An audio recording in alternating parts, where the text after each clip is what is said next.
Alright, ladies and gentlemen, this is your first video for the project. I'm going to be explaining to you how our economy looks in graphical form, and I'm going to talk about how we get to a recession. So here we go. Our graph looks something like this. It is very similar to a normal market. However, instead of prices here, we're going to call it price level. Instead of quantity here, we're going to call it GDP.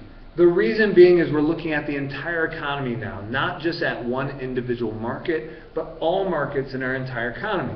So when we talk about prices, we're going to want to talk about all prices of every good and every service in our entire economy. So when prices go up, that's all prices going up, and we call that inflation. And that's bad because that decreases our buying power. We're going to be able to buy less when things are more expensive, all other things constant, and that means that our standard of living decreases. So we always want to keep, drop my marker, we always want to keep price level as low as humanly possible. Then over here we have our GDP. This is quantity, but the quantity of product for our entire economy, right? And then we draw in our curves. First we have a downward sloping curve. This is just like demand, but instead of calling it D, we call it AD, which is aggregate demand. And that simply means that it's all demand in our entire economy, right, for every good and every service. And it's downward sloping for similar reasons to why it's downward sloping in a market, right? As prices go down, we as a whole are going to be able to afford more goods and services, and so we demand more of them. Our buying power is increased. But when prices go up, we're going to be able to afford less, and so our quantity is decreased. Now, supply is a little bit different than regular supply. So we call this aggregate supply, and it looks something like this. AS. Okay, so it's straight, and then dramatic slope up right at the tail end. What's going on here? Well, first of all, aggregate supply is all supply of all goods and all services in our entire economy, right? If it's dramatically sloping up at the end, then there must be some different factors at play. And you're correct, there are. When prices go up initially, suppliers across the economy see that as increased profit, and so they produce more.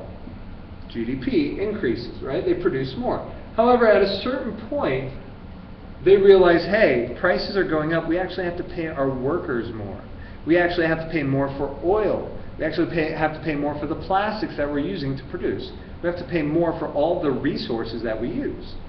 And that means even though prices are going up, we're paying our employees more, so we're not going to see increased profits.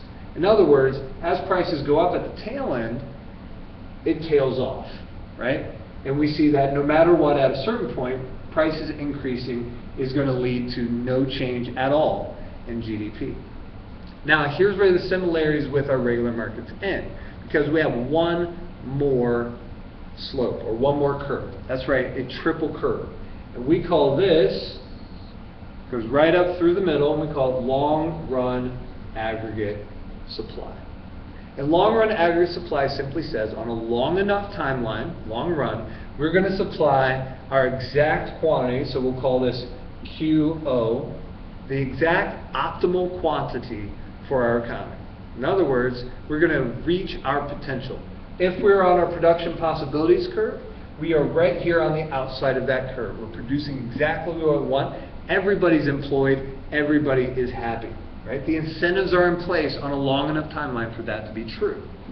Now, of course, we know that's kind of fictional, right? Do we ever actually meet optimum output? It might be yes or no, but it's a valuable curve for us to look at when we're looking at what happened to our economy. Now, a couple things you need to know.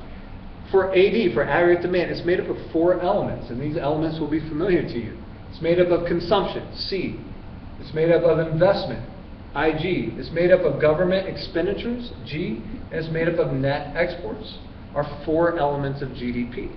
And so if we want to shift our aggregate demand curve, a change in any one of these 4 elements will cause that shift.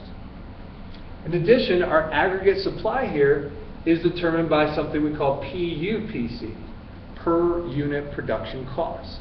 We'll get to that stuff later. I just want to show you both. That's what's going to be a determinant of aggregate supply, shifting it left or shifting it right. Now, what was happening in our economy? We said that there's a severe recession going on. Right? Why is there a recession? Why are we not at our optimum output? What happened? Right? Well, we know that this great financial crisis, this 2008 global financial crisis, initially hit the banks. We know that banks give out loans, and we know that those loans are considered investments. And so we saw downward pressure on IG, investment. We also know that you and I, people like you and me, stopped spending money, and that's considered consumption, the C. And so both of these elements went down, they decreased.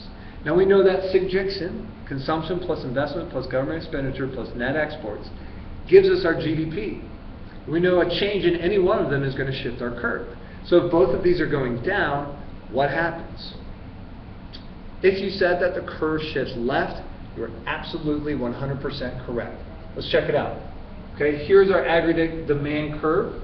We draw our two leftward shifting arrows, and we draw in our new aggregate demand. Now we have to have our initial triple intersection here. We have to get our initial price point. So we pop that over. We call that PL1, or price level 1. That's where prices were at before the shift. Now the shift has occurred. Now, it would make sense that our economy would move to this new intersection, just like it would in a product market. And if that happened, we would have a Q1 like this, and then we would have a gap between where quantity is and where optimal quantity is. In other words, we would be in a recession.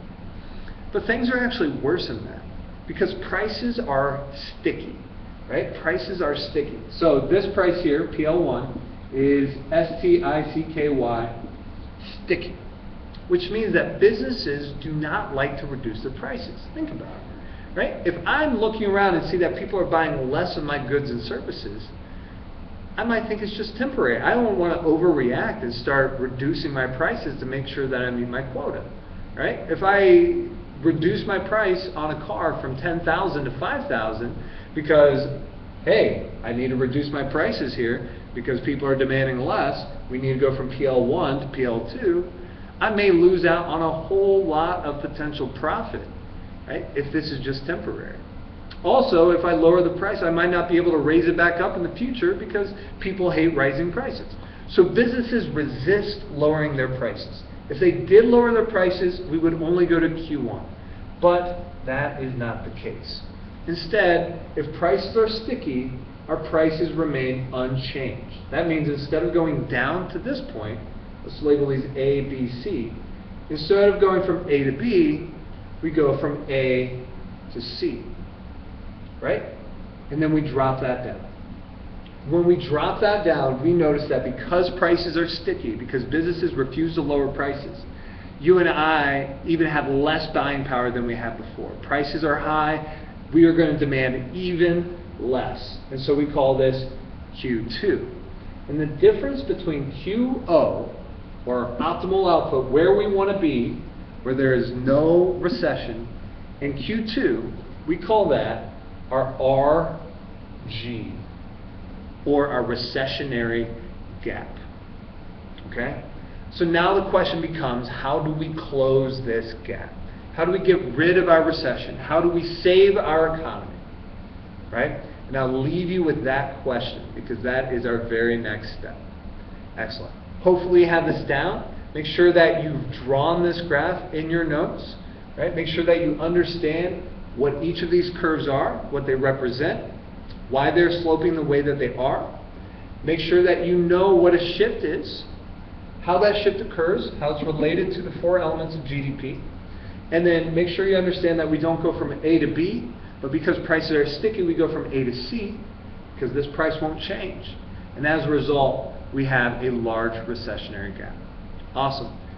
That's the end of the video. We made it in under 10 minutes. Make sure that you've answered the questions. Talk to you later.